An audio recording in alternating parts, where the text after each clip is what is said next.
What is up, everyone, and welcome to a special edition of the Danny Show. I'm your host, Daniel Cody, and this is where I give commentary and reviews on all things wrestling. As tonight, I give you the review of Survivor Series Wargames from Chicago. Let me just say before I get into the details, tonight, man, tonight was just 5 star. No. Tonight was 10 freaking stars. The Chicago, that's why I'm wearing this hat right here. The fans of Chicago are awesome in the Allstate Arena.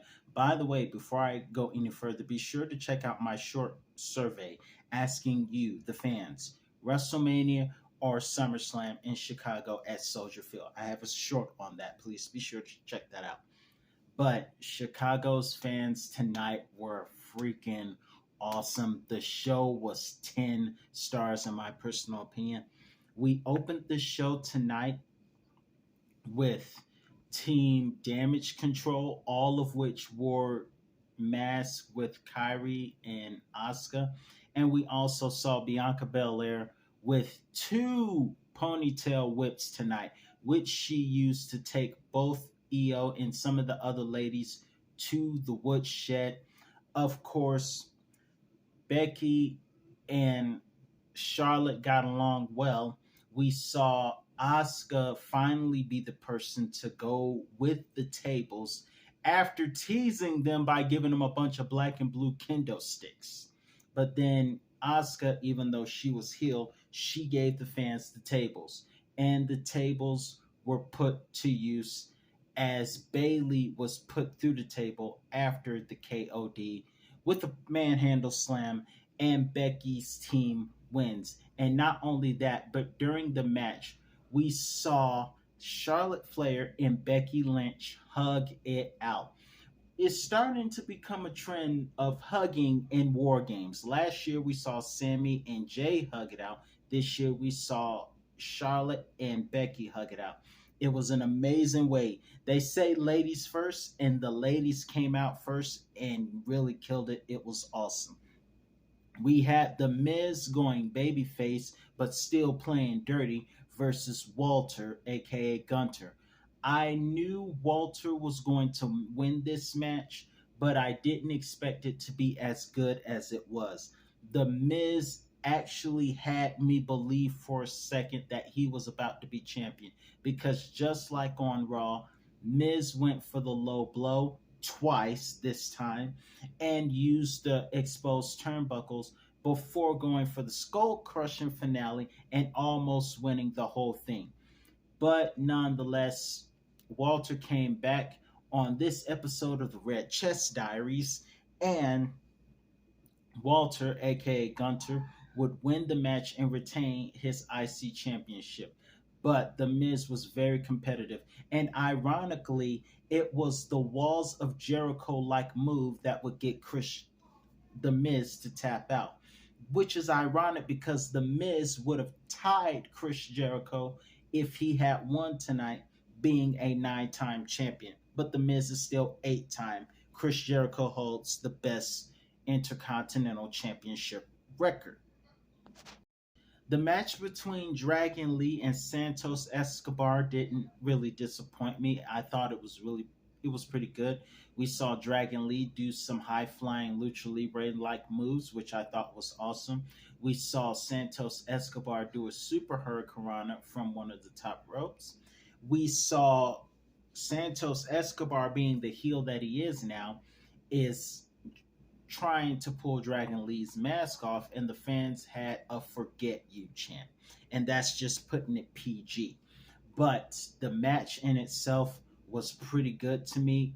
Santos, no, Dragon Lee's moves were really good. Seeing him do all those high flying scenarios, very great. But nonetheless, after the Death Valley like driver, it was Santos Escobar that would pick up the win. I just can't wait to see Rey Mysterio come back and whip Santos ash ASH. We saw the New Day come into the arena with the Slim Jim car. I think, now that wasn't a Porsche, but it was a cool car nonetheless. Zoe Stark, first of all, let me just say I love Zoe Stark's metal theme. I think it's very awesome.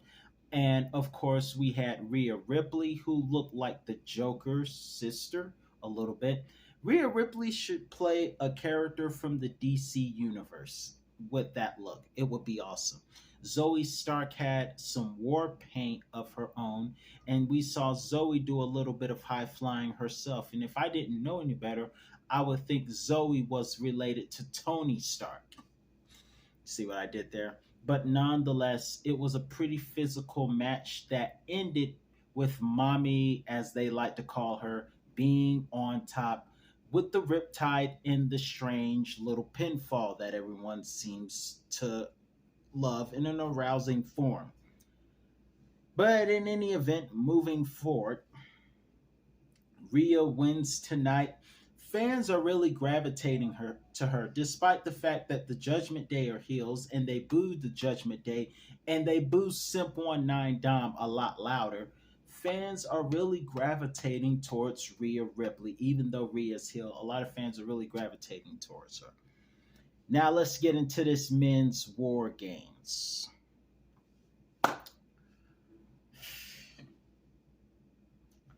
We should know by now that if someone says they're going to be there, they're going to be there. It's like they taught us in church. Delay does not mean denial. It's like they used to say in church. He may not come when you want him, but he's always on time. Hallelujah. And the man that Cody Rhodes signed up, he did not come when we wanted him to, but he's always on time. And also, you foolish old man, he's a viper. The greatest thing the devil ever did was the greatest thing the devil ever did was not convince the world he didn't exist. No, no, no, no, no, no, no, no. The greatest thing that the devil ever did was make the world forget who he is. You see, tonight we saw everyone else appear. We saw Drew and Priest do the stare down each other like they were about to fight. And so Seth started with a bang. Seth's entrance, as always, is awesome. But he started off flying onto Finn Balor, who has been a huge thorn in his side all year long. Most of the year, from summer, speaking of. Then we would see Jay come out. We saw the fans chanting yeet. Jay paid homage to The Rock with the strikes. And then we saw Sami Zayn. We saw the Judgment Day had the advantage. But during one of the moments, Drew was supposed to come out, but Priest said, no, I'm going to go first. And it just made Drew seethe more and more. Eventually, once everyone got in, fun fact, this is Cody Rhodes' first War Games, a match that was made famous by his father, Dusty Rhodes, God rest his soul. Tonight, we saw those guys go at it. We saw Priest put Seth Rollins through the table. We thought he was going to cash in, but Randy Orton appeared. The Viper returns. He looks in great shape. The crowd went nuts. The Holy SmackDown chants came in. Randy and Jay buried the hatchet and they worked together. We saw one of the most amazing RKOs as JD McDonough was tossed in off the top of the cage into an RKO. Those mid-air RKOs still amaze me. I still love them. It was that which would win the match.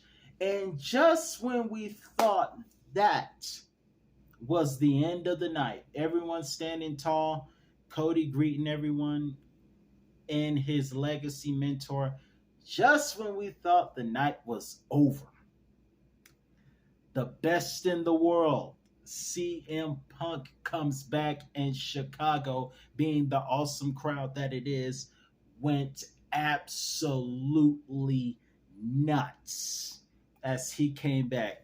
Punk is back in WWE. Punk has returned to the place that made him sick in the first place. But nonetheless, hopefully he feels better about coming to WWE. I never thought I would see Triple H and CM Punk doing a backstage selfie. I never thought that I would see that, but we've seen that. And I got to see how Seth Rollins feels about this because the last I heard, Seth Rollins literally called CM Punk a cancer. And it's ironic because 21 years ago, Mr. McMahon brought the NWO, injecting the WWF with a lethal dose of poison. And what if Triple H said, I'm going to inject the WWE with a lethal dose of cancer? I'm just playing. But anyway, I am very happy to have CM Punk on. With the return of CM Punk and Randy Orton, this night was 5 stars, combined with the two amazing war games. Just matter of fact, this night was 10 stars. Just perfect night. Awesome night. One of the most memorable Survivor Series that will ever happen.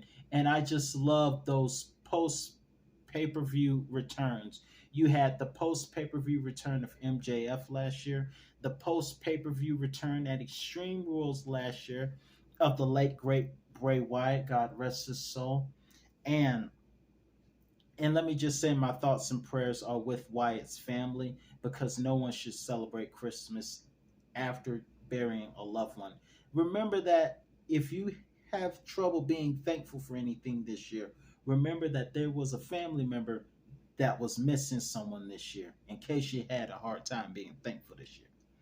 But in any event, you had the post match return of Bray Wyatt, and tonight we had the post show return of CM Punk, right after the return of Randy Orton. This is a 10-star pay-per-view to me. But let me know your thoughts in the comments, what you thought about tonight's Survivor Series War Games. I'm your host, Daniel Cody, and that's all the time I have for you today. And I'll be back with another review on all things wrestling. The Viper and the Best are back. We might get CM, which means CM Punk is going to be at WrestleMania 40. WrestleMania 40 is going to be awesome. WrestleMania 40 is going to be awesome. But the question is, when are we going to get Seth versus Punk? Because Seth called Punk a cancer. When are we going to get that? I'm excited. Let's see what happens.